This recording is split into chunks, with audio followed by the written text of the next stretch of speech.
Los misterios de Dios. Los misterios de Dios. Bueno, abran sus Biblias, los que la traen, en el libro del Apocalipsis, capítulo 17.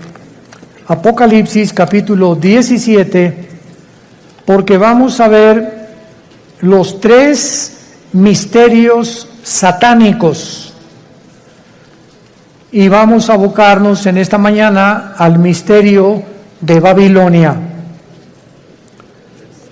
La Biblia es un libro sellado, contiene información espiritual,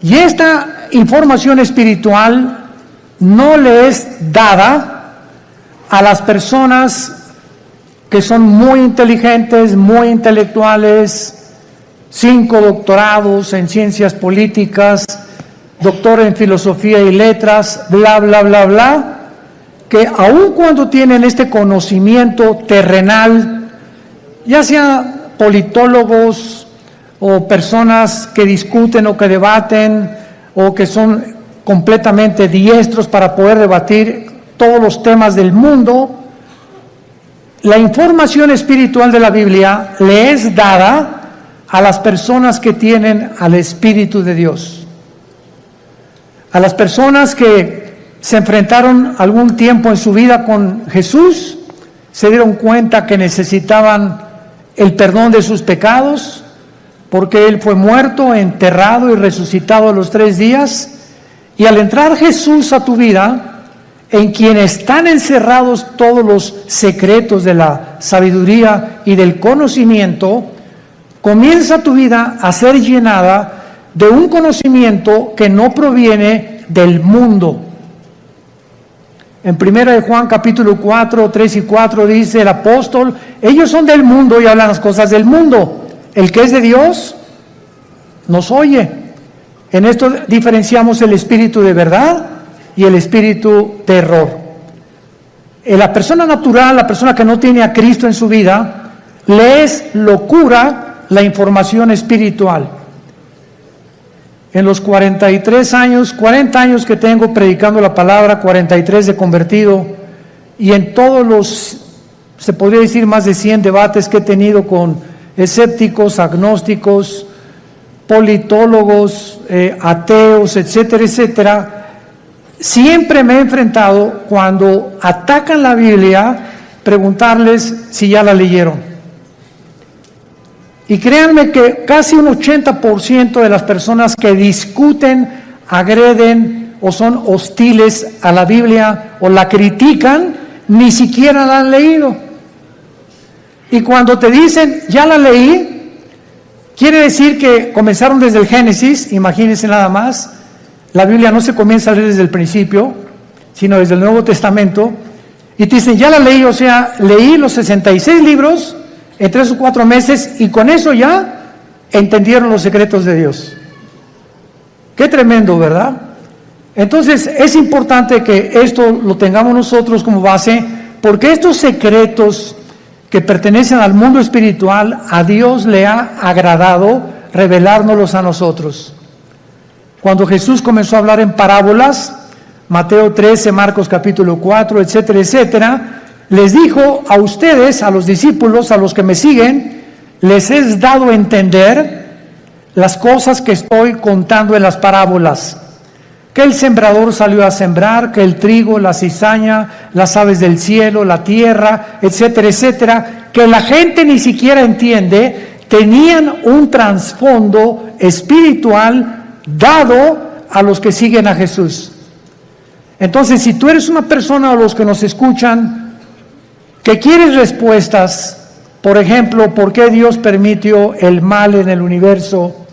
¿Por qué, si Dios sabía que Adán y Eva iban a pecar, por qué los creó sabiendo como omnisciente que es Dios, etcétera, etcétera? No vas a tener respuestas hasta que comiences a seguir a Jesús, porque a Dios no le interesa enriquecer tu conocimiento intelectual, sino cambiar tu vida, transformar tu vida. Entonces les digo a los discípulos, ustedes que ya me siguen, a ustedes les voy a dar a revelar y a que entiendan, les voy a abrir el entendimiento para que comprendan las cosas que la gente común y corriente, por muy inteligente que sea, no las puede entender. El libro del Apocalipsis, que es el 66º libro de la Biblia, es un libro lleno de símbolos. Y todos estos símbolos que aparecen en el Apocalipsis aparecen en el Antiguo Testamento. Casi la mitad de las citas del Apocalipsis vienen del Antiguo Testamento. Entonces, si yo quiero entender en el Apocalipsis qué significa Babilonia, o los 10 cuernos, o las 7 cabezas, o quién es la bestia, necesito tener un conocimiento anticipado del libro de Daniel, del libro del Génesis y del libro de Ezequiel, principalmente para yo poder interpretar o enseñar el Apocalipsis. Entonces, vamos a abordar en esta mañana, en esta serie que me ha parecido de veras maravillosa, y yo mismo estoy asombrado cada vez que descubro más y más misterios en la Biblia, el misterio de Babilonia. En la Biblia hay 2 palabras, 2 ciudades que se mencionan más que cualquier otra nación de toda la historia. Y la primera es Jerusalén. Es la que más se menciona desde el Génesis hasta el Apocalipsis. Y la segunda es Babilonia. Cuando la Biblia termina en el Apocalipsis mencionando a Babilonia, a una ramera que vamos a ver ahorita, por eso se le llama un misterio, porque es la madre de las rameras y de las abominaciones de la tierra, tenemos que entender que en el Antiguo Testamento fue en la tierra de Babilonia donde comenzó la brujería, la astrología, el ocultismo, las ciencias ocultas y todo aquello que pertenece a la dimensión satánica tuvo su origen en Babilonia. Ahora bien, la palabra Babilonia y Babel son intercambiables, pero encontramos nosotros en Génesis capítulo 10 que la primera ciudad que Nimrod se le menciona en Génesis 10, del 8 al 10, como un cazador delante de Jehová. Pero esa palabra delante de Jehová significa en contra de Dios en el original hebreo. Y él fue el primer hombre que levantó Babilonia, que después acabaron levantando una torre, Génesis 11, la torre de Babel, donde Dios tuvo que confundir las lenguas, porque si ellos continuaban con ese sueño, con ese anhelo de llegar al cielo y de tener comunicación con los astros, etcétera, etcétera, ellos iban a acabar completamente destruidos por Dios. Entonces, la gran variedad de lenguajes que hay en el mundo es una manifestación de la misericordia de Dios, porque de otra manera nos acabaríamos todos, pero en 3 días. Entonces, gracias a que unos hablan francés, otros español, otros italiano, etcétera, etcétera, el mundo ha durado casi 6,000 años. Muy bien, ahora Babilonia, aparte en el Antiguo Testamento, aparece con otros nombres geográficamente. Uno de ellos es la tierra de los caldeos. La tierra de los caldeos. Y esta palabra, la tierra de los caldeos, esta frase significa la gente que vivía en Caldea, y Caldea era Babilonia. Entonces, cuando tú oyes la tierra de los caldeos, es la zona geográfica donde la humanidad se comenzó a levantar en contra de Dios. Y actualmente, geográficamente, se encuentra en la nación de Irak. Ahí lo que es ahorita Irak y Siria.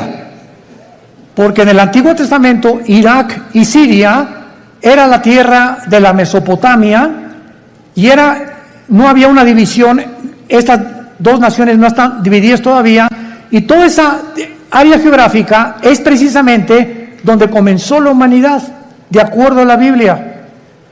Porque por ahí corre el río Tigris, que nace en Irak, en Turquía, son como 3,000 kilómetros y desemboca en el Golfo Pérsico, donde ahorita hay una gran tensión, por cierto, entre Irán, Inglaterra y Estados Unidos, porque Irán continúa apoderándose de los barcos petroleros ingleses, porque está provocando Irán. No sé si leen los periódicos, anoche otro escándalo, que no han soltado el barco que capturaron los iraníes en el Golfo Pérsico, el estrecho de Hormuz, que es exactamente junto a Irán, porque ellos quieren una guerra contra Estados Unidos por el grupo Hezbollah terrorista, para que si Estados Unidos actúa a través de la naval y a través de la guerra y viene un enfrentamiento, entonces entraría a la guerra Israel, y bíblicamente los judíos destruirían Elam. Apúntalo, Enrique, L-A-M. Elam es una franja que está dentro de Irán, junto al Golfo Pérsico, pero es la parte más pegada al Golfo Pérsico, al estrecho de Hormuz. Y ahí en Elam, que pertenece a Irán, es donde se encuentran los reactores nucleares más poderosos de Irán. Ahí están las centrifugadoras del uranio 235, que es el elemento químico para producir la bomba atómica o las bombas nucleares. Entonces, de acuerdo a la Biblia, en el libro de Jeremías y en el libro de Ezequiel, se profetizó hace 2500 años que Elam iba a ser destruido, no Irán, porque Irán va a sobrevivir a la guerra de Ezequiel 38, cuando se una con Rusia y Turquía para destruir Israel, cosa que no lo van a lograr.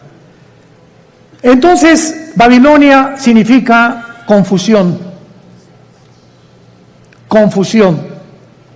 Otras traducciones la han puesto porque en la Torre de Babel querían ellos tener una puerta para con Dios. Querían que era una puerta al cielo que los iba a comunicar con los dioses. Pero la palabra Babel es básicamente la palabra confusión. Entonces vemos que nosotros, que desde el principio de la humanidad hasta el final de la humanidad, los seres humanos vivirán confundidos sin Dios. Esto es lo interesante de por qué aparece otra vez la palabra confusión al terminar el Apocalipsis, relacionado con las religiones. Porque aquí vamos a encontrar a una mujer, y las mujeres en la Biblia siempre han representado dos cosas espiritualmente nada más. Encontramos, ¿verdad?, a las mujeres que representan la iglesia, porque a la iglesia se le compara con una mujer, y la otra Jezabel, o la gran ramera, que representa las religiones o la falsificación del camino a Dios, que es lo que querían hacer con la Torre de Babel. Y antes de entrar al capítulo 17 de Apocalipsis, quiero que vean otra cosa en el capítulo 9 de Apocalipsis. Rápidamente regresen al capítulo 9 y vean ustedes algo tremendo. Vemos nosotros en la sexta trompeta, Apocalipsis 9, versículo 13 en adelante, de qué manera se describe en la sexta trompeta uno de los ríos que atraviesan Babilonia. El sexto ángel tocó la trompeta y oí una voz de entre los cuatro cuernos del altar de oro que estaba delante de Dios, diciendo al sexto ángel que tenía la trompeta: desata los cuatro ángeles que están atados junto al gran río Bravo. ¿Eso dice? No, ¿verdad? Junto al Nilo. Tampoco. Qué interesante que hay cuatro principados satánicos ahorita atados junto al río Éufrates, que es el río que atraviesa Irak y Siria. y que desemboca en el Golfo Pérsico, donde hay una gran posibilidad que está ahí una próxima guerra. En otras palabras, de acuerdo a la Biblia, el área geográfica más endemoniada que hay, más satánica, más que el Teposteco y más que cualquier otro lugar donde hay brujería a la mexicana, es Irak e Irán. Ahí están 4 principados atados, y dice la Biblia, y fueron desatados, versículo 15, los 4 ángeles que estaban preparados para la hora, el día, el mes y el año, a fin de matar a la tercera parte de los ángeles. En otras palabras, el mundo que vivimos actualmente está bajo el control de ángeles. Pero no ángeles buenos, ángeles caídos. Y la Biblia nos corre las cortinas y nos muestra que en esta época que estamos viviendo, que ya se va a acabar, vamos a entrar a donde ya los ángeles caídos serán completamente derrotados y entrará Cristo con la iglesia a gobernar el mundo por 1000 años, después la Nueva Jerusalén, después la eternidad. Pero dice Hebreos capítulo 2, Dios no sujetó el mundo venidero a los ángeles. O sea, el mundo que viene después del de nosotros, ya los ángeles no van a tener parte, ahorita sí la tienen. Y esto lo explica el capítulo 10 de Daniel, el capítulo 7 de Daniel, el capítulo 2 de Daniel, Ezequiel capítulo 28, Isaías capítulo 14, etcétera, etcétera, donde cada nación, Grecia, Egipto, los medos, los persas, los romanos, los babilonios, todos tenían ángeles que les decían a los gobernantes lo que tenían que hacer. Y eso el mundo pues no lo sabe, ¿verdad?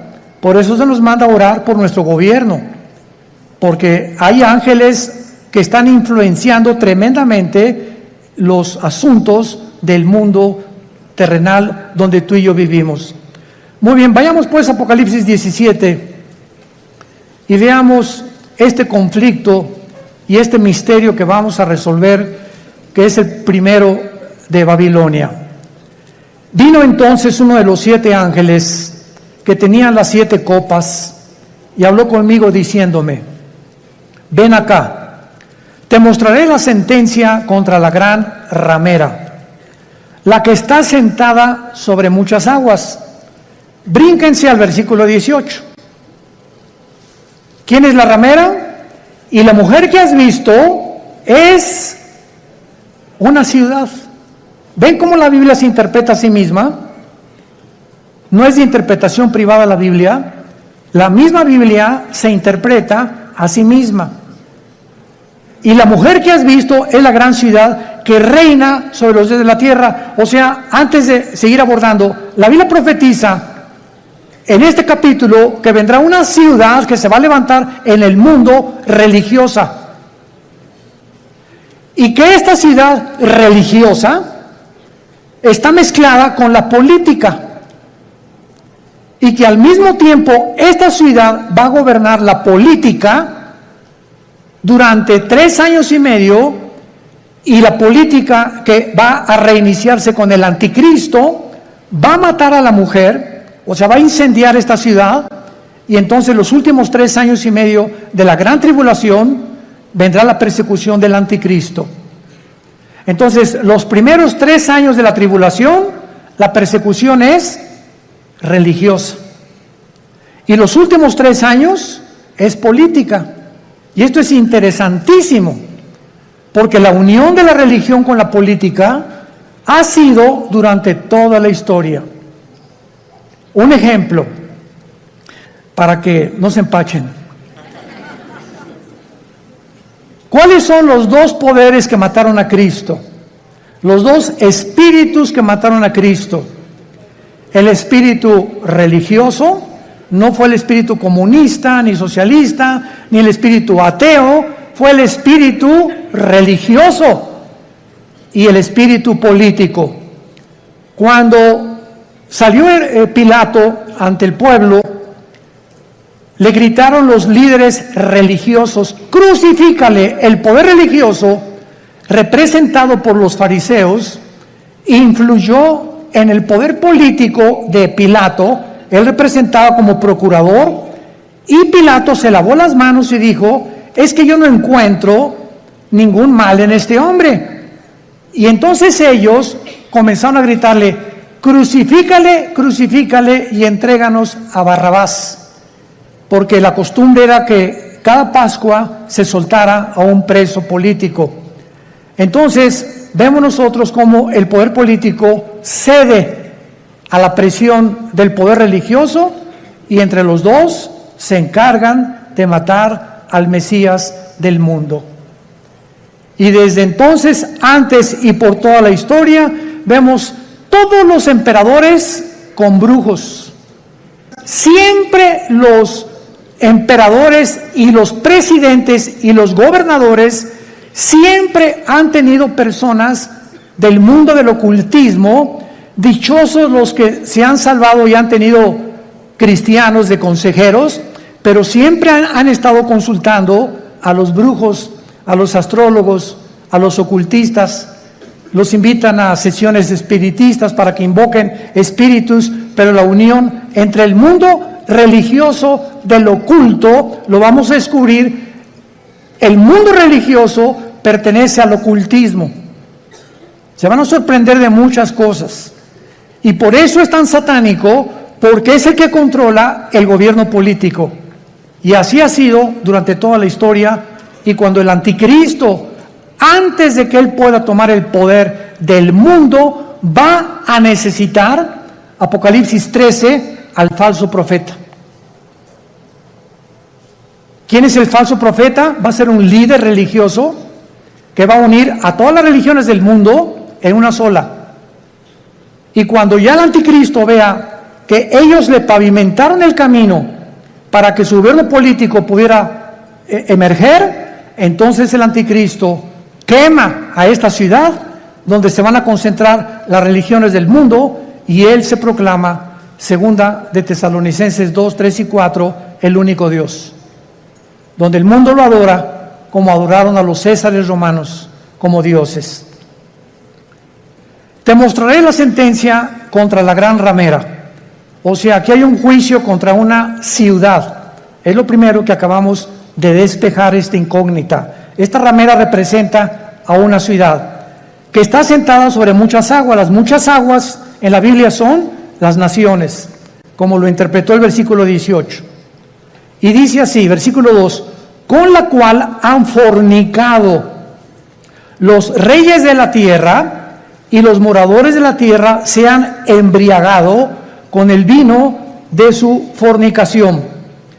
Este ángel viene para enseñarle a Juan un juicio, una sentencia que viene decretada del tribunal cósmico de Dios.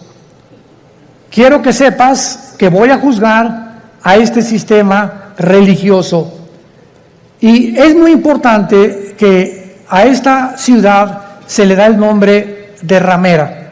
Vamos a explicar esto. La palabra prostitución en la Biblia es una palabra que puede tener un uso apropiado cuando algo lo apropias de la manera correcta, o un uso inapropiado. Cuando el sexo se vende, o cuando alguien entrega su cuerpo a cambio de algo, se llama prostituirse.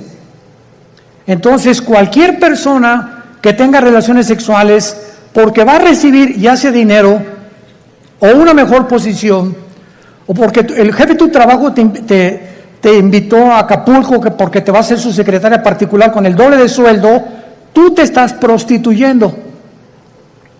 Pero no solamente en ese aspecto se puede usar la palabra prostituirse, también se puede usar en el ministerio cristiano.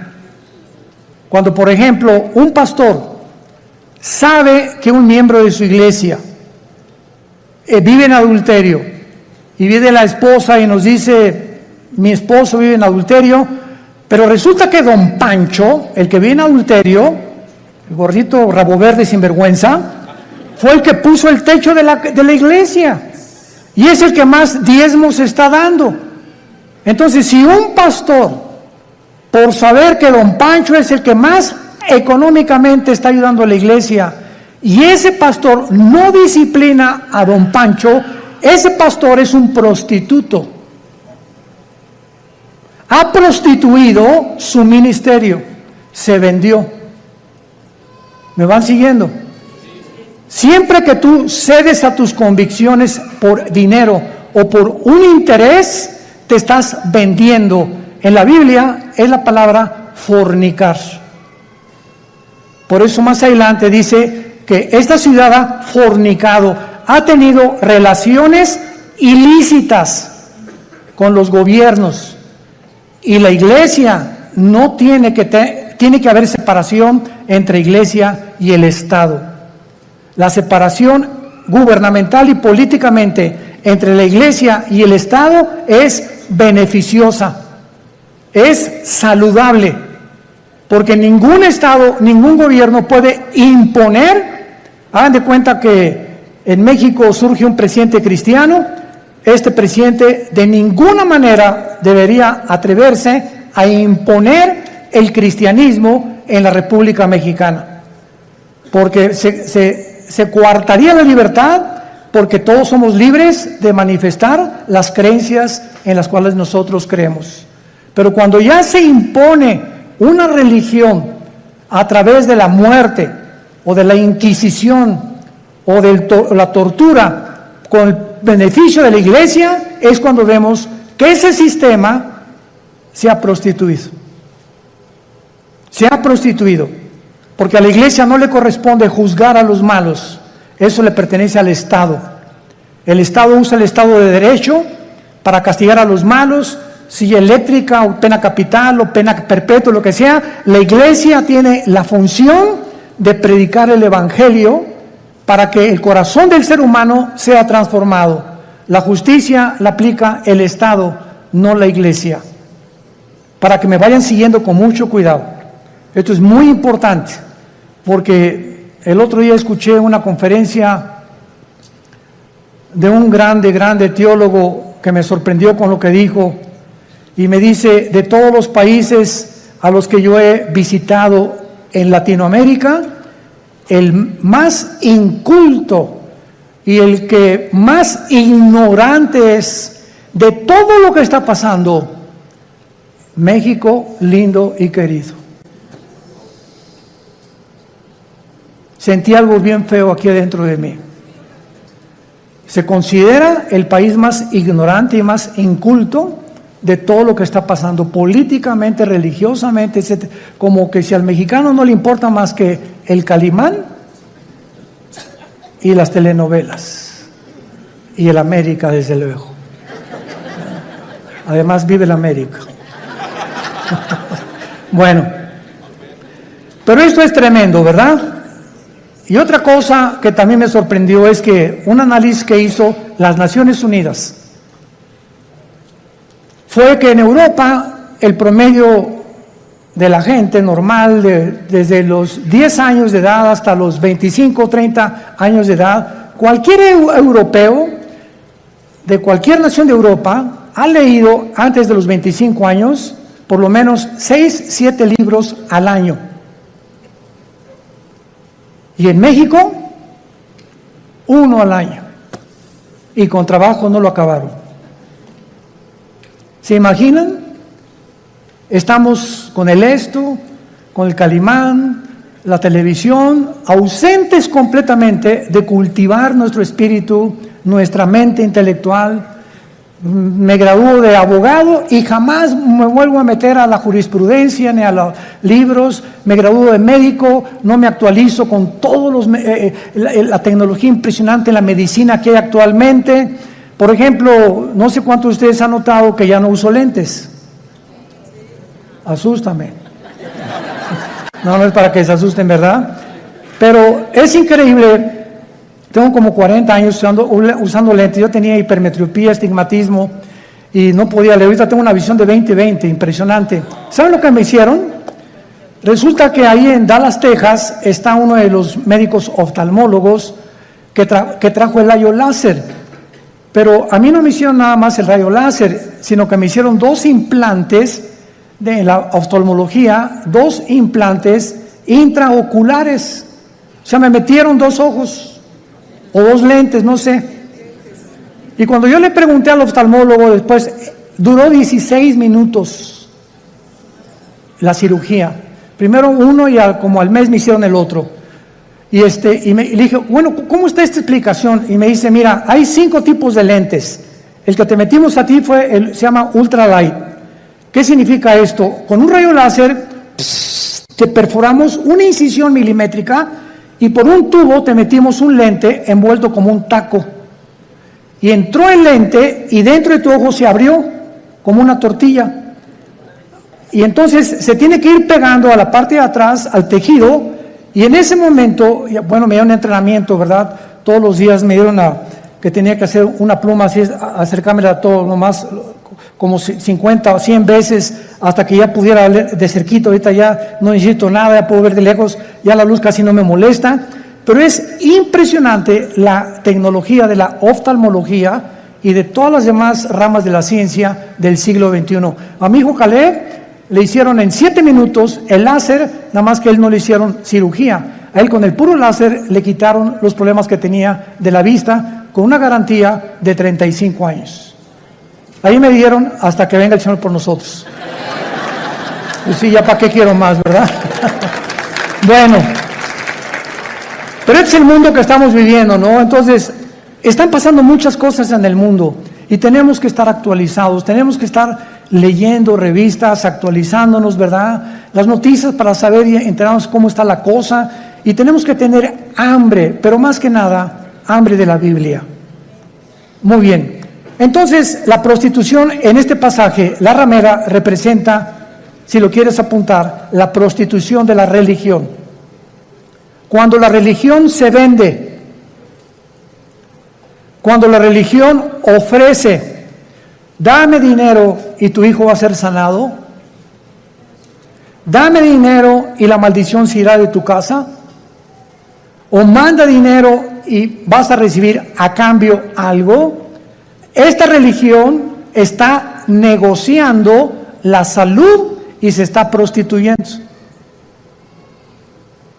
Porque la Biblia dice que Dios ama al dador alegre, no por necesidad, ni por coerción, ni por amenaza, ni porque si no mandas, la maldición de Tutankamén caerá sobre tu casa. Ahí es cuando vemos la prostitución de la religión.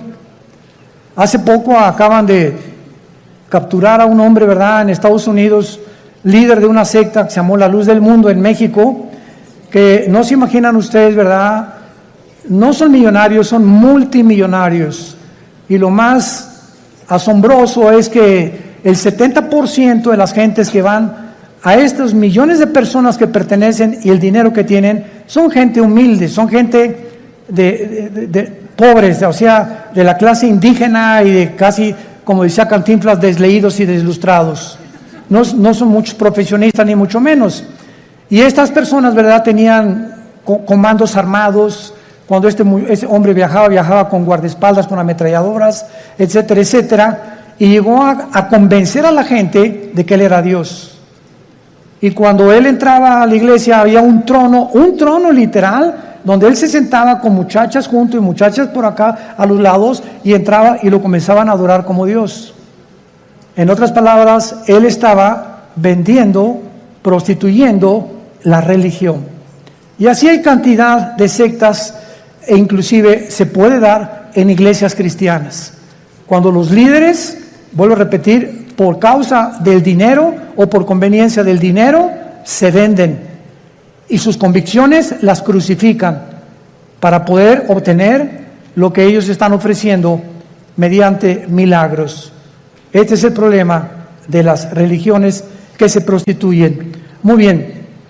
Y esto es lo que sucede en Apocalipsis 17, como lo vamos a ir viendo, una ciudad prostituta.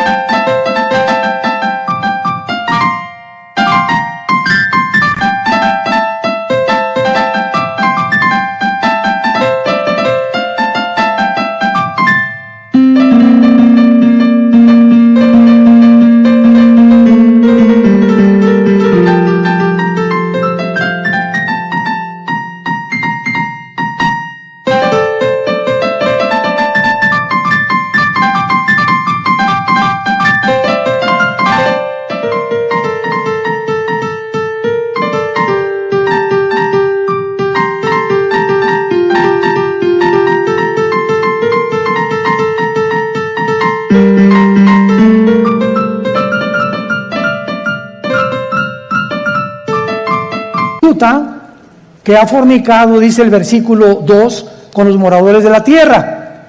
Y más o menos ustedes ya pueden irse dando cuenta de quién estamos hablando.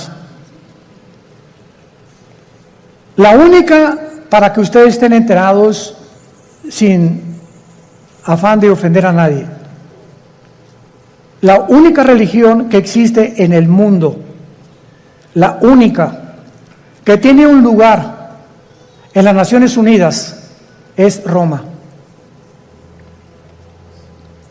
La única religión que durante 18 siglos en Europa no permitía que los reyes se casaran más que con los que ellos autorizaban. La única religión que exigió que si no te convertías a Roma durante 350 años, nombró un papa a Torquemada, un hombre español, con la Inquisición, donde los abrían los cuerpos, les quitaban el pelo, los rapaban, pero con todo y la piel, les sacaban los ojos, los sentaban en estacas, los quemaban vivos a judíos y a cristianos, porque no aceptaron que Roma es la única religión que salva. Y hasta el siglo XXI, los estatutos romanos continúan enseñando lo mismo. Fuera de Roma no hay salvación. Esto es impresionante. Cuando yo tenía 12 años de edad, les he contado a muchos, fuimos educados, mi hermano Alejandro y yo, en colegios lasallistas, San Juan Bautista de La Sal. Y a los 13 años vivíamos en Acapulco, entré al seminario, yo quería ser cura, porque nos enseñaron los hermanos lasallistas en aquel tiempo latín, en aquel tiempo éramos acólitos, el cura daba la misa en latín, cuando entraba supuestamente al altar, ¿verdad? Entraba y decía, introibo al altar de Deu, Justifica Juventudes Meam, me introdujo al altar de Dios a ofrecer los sacrificios por los vivos y por los muertos. Ya le contamos en latín los acólitos, y cuando uno de los grandes dirigentes ahí llegó a visitarnos al seminario, nos dijo, ustedes están ya en el tiempo de hacer un voto de celibato sacerdotal.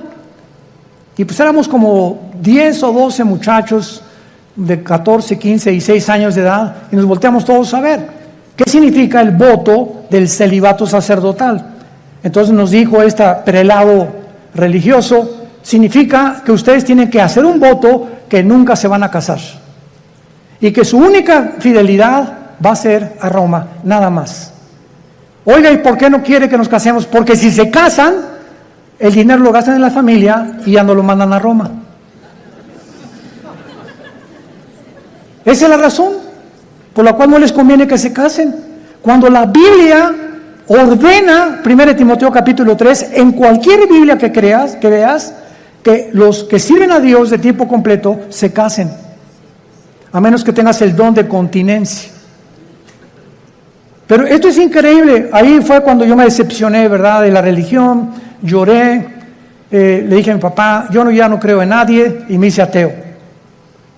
A los 17 años ingresé al Partido Comunista, me uní a la dialéctica materialista, a estudiar el Capital de Marx, de Engels y de todos los grandes líderes, Lenin, que la llevó a la práctica en la revolución bolchevique, etcétera, etcétera, hasta que cuando me convertí, yo estaba a punto ya de casi quitarme la vida, de la depresión a la que yo había llegado, de la decepción y de todo, que ya nadie me convencía, cuando mi hermano Alejandro me presenta a Jesús como el camino, la verdad y la vida. Y yo supe cuando encontré a Jesús que era la única razón por la cual yo debería seguir viviendo, y le prometí desde ese día, fue marzo de 1974, que yo le entregaría mi vida y que lo quería servir. Y desde entonces no lo he dejado de servir, por la gracia de Dios. Bueno, ahora muy bien. Vean rápidamente en el Antiguo Testamento, en Jeremías capítulo 2, de qué forma en el Antiguo Testamento se menciona la fornicación física o la prostitución, así como material o terrenalmente, Una mujer se puede vender por dinero, la cual se le llama prostituirse, o un hombre también. Espiritualmente, Dios usa el mismo término. Cuando tú le dejas a Él por los ídolos, o cuando dejas a Dios por otras cosas más importantes que Él. Dice Jeremías capítulo 3. Dicen, si alguno dejare a su mujer, yéndose esta de él y se juntare otro hombre, ¿volverá a ella más? ¿No será la tierra del todo amancillada? Tú pues, le está hablando Dios a Israel, haz, ¿qué cosa? Fornicación.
Con muchos amigos, pero no se está refiriendo Dios a la fornicación física sexual.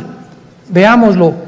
Mas vuélvete a mí, dice Jehová, alza tus ojos a las alturas y ve en qué lugar no te hayas prostituido, junto a los caminos te sentabas, para ellos como árabe en el desierto, y con tus fornicaciones y con tu maldad has contaminado la tierra. Por esta causa las aguas han sido detenidas y faltó la lluvia tardía, y has tenido frente de ramera y no quisiste tener vergüenza. Dios acusa a Israel de fornicar con los ídolos, que es lo mismo cuando un hombre se va con una mujer que no es su esposa, o cuando un muchacho tiene relaciones con su novia sin casarse, está fornicando. Ella se está entregando a él o por conveniencia, o él con ella. Se están prostituyendo los dos. Y cuando tú espiritualmente dejas a Dios y abrazas cualquier otra área de la vida por olvidarte la palabra de Dios, has prostituido tu llamado. Estás fornicando. En otras palabras, en la Biblia, la idolatría se le compara con la fornicación sexual. Ahora veamos y confirmémoslo en Santiago capítulo 4, en el Nuevo Testamento, y dice así el apóstol Santiago. Santiago capítulo 4, versículo 4. Santiago 4, versículo 4. Oh almas, ¿cómo se les llama? Adúlteras, pero no porque se hayan ido con otra mujer. ¿No sabéis que la amistad del mundo es enemistad contra Dios? Cualquiera que se quiera ser amigo del mundo se constituye enemigo de Dios. ¿O pensáis que la Escritura dice en vano, el Espíritu que le ha hecho morar en nosotros nos anhela celosamente? Vemos ya que también en el Nuevo Testamento la fornicación puede ser espiritual o puede ser de carácter sexual. Vayamos otra vez a Apocalipsis, nuestro pasaje, y ya vamos despejando muchas incógnitas que estaban ocultas ante nuestros ojos, por lo cual Dios le llama a esta ciudad, versículo 2, has fornicado con los reyes de la tierra. Roma tuvo relaciones ilícitas con los políticos. Cuando Constantino en el año 325 después de Cristo, apúntalo, fue el último emperador romano, fueron los emperadores los que le hablaron a una persona para darle el título de pontífice. Fue el primer título que se le dio a un dirigente en Roma. La palabra pontífice significa constructor de puentes en el latín. Constructor de puentes. O sea, vamos a nombrar a una persona, síganme con cuidado, que tenga relación con Dios y que nosotros a través de esa persona podamos comunicarnos con Dios. Cuando 350 años antes, la Biblia dice, porque no hay más que un solo mediador, Hechos 4:12, entre Dios y los hombres, Jesucristo. Entonces, Roma toma el lugar de Jesús y dicen que ellos a través actualmente de cualquier cura o cualquier padre te tienes que ir a confesar. Él te da una penitencia de, no sé, 30, 40 veces Marías o lo que tú quieras decir, y en ese momento tus pecados son perdonados. ¿Qué dice la Biblia? Que no tenemos ya a nadie desde Cristo en nuestros días a quien contarle nuestros pecados más que a Jesucristo, hombre. Primera de Juan 1, 8 y 9. Si confesamos nuestros pecados, Él es fiel y justo para perdonarnos y limpiarnos de toda maldad.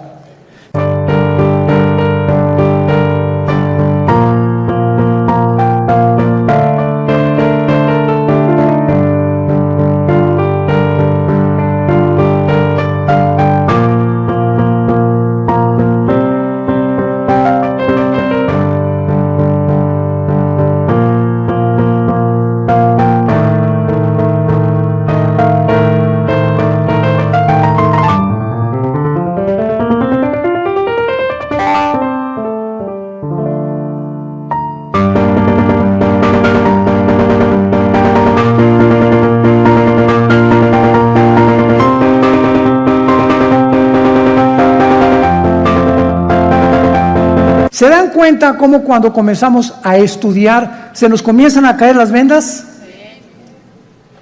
Pero cuando el mexicano o el latinoamericano no quiere estudiar y no quiere leer, te puedes quedar 20, 30 años y te encierras en una cárcel de religión. No, yo estoy bien, y ahí tienes enfrente la luz y te niegas a verla. Porque puede más tu orgullo religioso que la verdad.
Juan capítulo 3, y esta es la condenación, que la luz vino al mundo y los hombres amaron más las tinieblas que la luz, porque sus obras eran malas.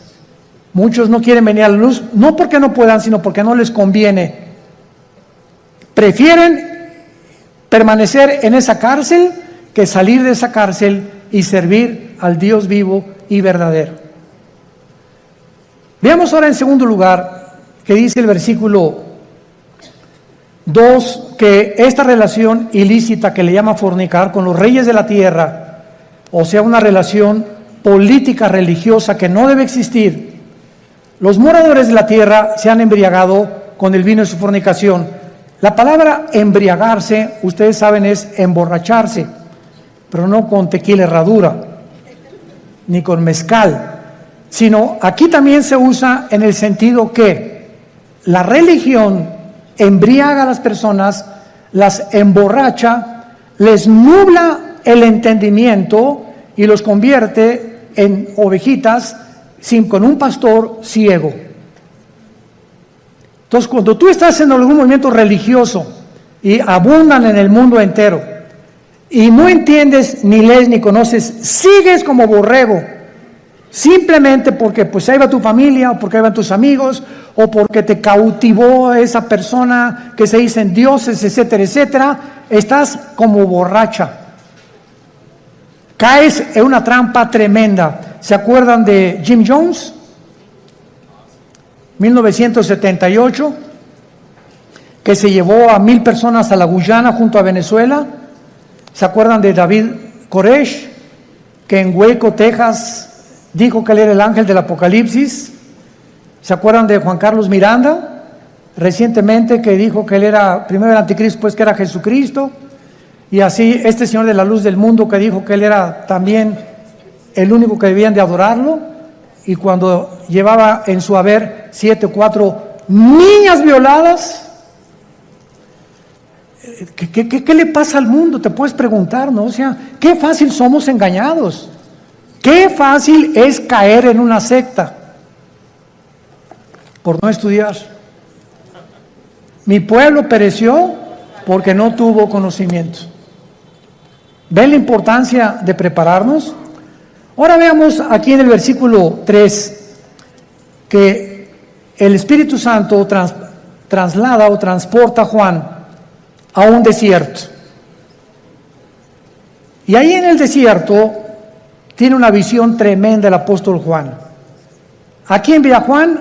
¿A quién ve? A una mujer sentada sobre una bestia escarlata. El color escarlata es el color de los dragones. Es un color rojizo, que es el color que se asocia con la sangre, con la guerra y también con Satanás. Entonces vemos ahí una mujer sentada o montada sobre una bestia escarlata. Y esta bestia tenía llena de nombres de blasfemia, que tenía 7 cabezas y 10 cuernos. Nuestro paso actualmente ahorita es tratar de descifrar qué significa la mujer sentada sobre esta bestia. Muy bien, esta bestia en el versículo 8 nos da la interpretación. La bestia que has visto era y no es, y está para subir del abismo e ir a perdición. Número 1, esta bestia es el nombre que el Espíritu Santo le da a una imagen o a un principado satánico que ya había existido antes en el mundo. ¿Se acuerdan de los 4 ángeles atados junto al río Éufrates? ¿Quiénes creen ustedes que sean esos 4 ángeles? Porque si estaban atados, no es porque vivían en Disneylandia, ¿verdad? Sino que eran 4 ángeles que ocasionaron un daño tan grande en la historia humana que Dios los encerró y los va a soltar al final de la gran tribulación, cuando nosotros ya no estemos ahí.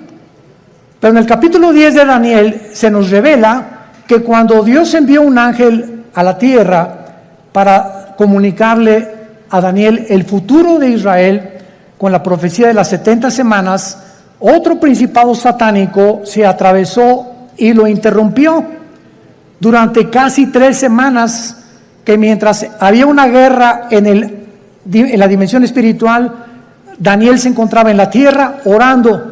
En esas 3 semanas hubo una guerra espiritual sin que Daniel lo supiera.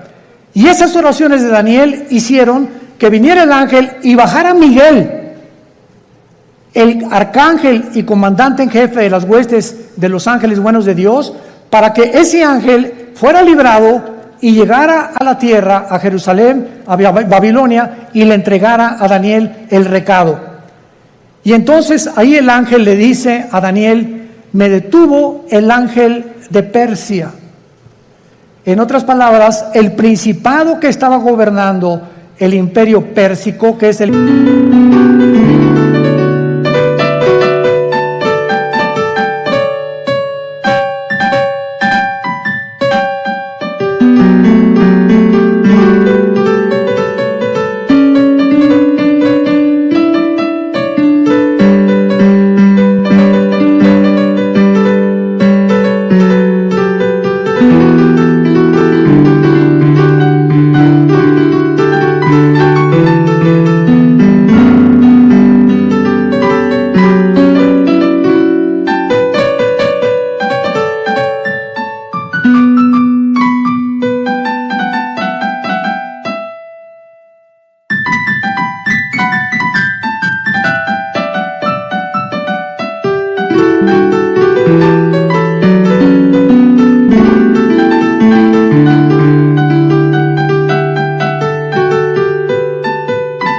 imperio de Irán, porque en 1935 se le cambió de Persia a Irán, era un principado satánico. ¿Y cuáles son los 4 imperios que Daniel menciona? Babilonia, los medos y los persas, los griegos y los romanos.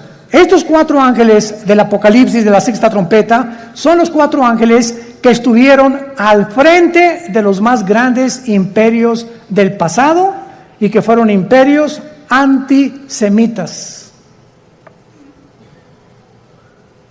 Y van a volver otra vez a resurgir. Pero aquí hay un ángel que está en el abismo. ¿Qué es el abismo?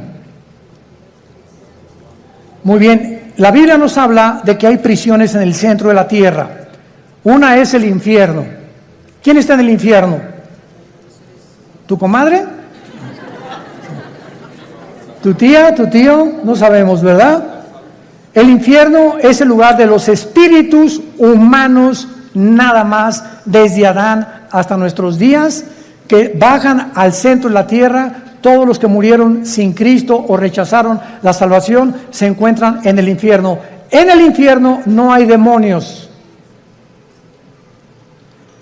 Ahora, el lugar de los demonios, cuando Cristo vino al mundo, el gadareno le dijo a Cristo, ¿verdad? O cuando los iba a sacar del endemoniado, le dijeron a Cristo: no nos mandes al abismo, déjanos meternos en los puercos, porque los demonios saben que al bajar al abismo ya no salen hasta Apocalipsis capítulo 9, que se les va a abrir la puerta y van a invadir el mundo. ¿Se imaginan?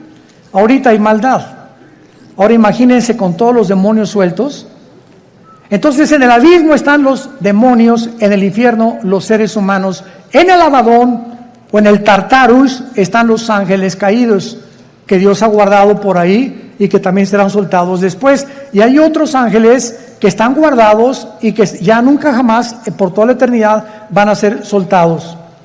Entonces la Biblia nos muestra claramente que esta bestia que estaba viendo Juan, no hay otro nombre más que bestia para darle, porque la palabra bestia en el griego significa algo cruel, rapaz, sanguinario, que no se le puede comparar a un tigre, ni a una hiena, ni a un león, ni a una águila. No hay ningún animal comparado, y por eso se le adjudicó el nombre de bestia. Y esta bestia es el anticristo.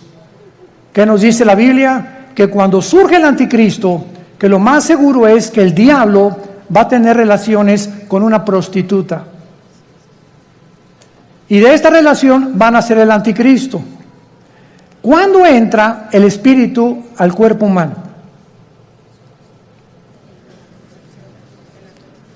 Cuando mi papá se juntó con mi mamá, el cromosoma Y de mi papá se juntó con el óvulo de mi mamá, doble X, se formó una célula de 46 cromosomas que le llaman el cigoto o el cigote, ¿verdad? Y después ahí es el feto y ahí se va formando la criatura. La pregunta es la siguiente: ¿cuándo entra el alma humana o el espíritu al cuerpo humano? Esta pregunta ha hecho que los mismos científicos estén debatiendo actualmente cuándo se aborta y cuándo no se aborta. No hay ningún médico, ningún doctor, ningún genetista, ningún ginecólogo, nadie que te pueda decir cuándo comienza la vida.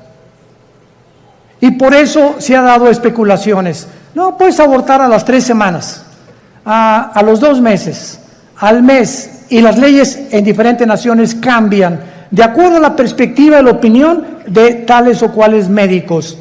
Pero en el Salmo 139, escrito hace 3000 años, escribió Dios: mi embrión vieron tus ojos. Es en el momento de la fertilización, señores médicos que nos acompañan, es en el momento de la fertilización cuando el cromosoma de mi papá fertilizó el óvulo de mi mamá. En ese momento Dios nos considera seres humanos completos, con toda la información genética, aunque no se haya desarrollado el corazón ni el hígado ni mucho menos, pero en ese momento ya estamos potencialmente completos como seres humanos. Así que a los 2 o a los 3 días ya se le llama aborto. Porque es Dios el que determina cuándo comienza la vida. Bueno, vamos a dejar hasta acá nuestro estudio. Tenemos, ni modo, me tengo que ir, tengo que volar yo, así que bye bye. Ahí alcánceme al aeropuerto, ¿verdad? Y seguimos hablando. Pero vamos a continuar con estos estudios maravillosos. Y te damos gracias, Señor, por tu palabra en esta mañana.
I don't give a fuck what you say. Yeah, I'ma do shit my way. So you can go kick rocks, I'ma stack bricks up, build what I want to make.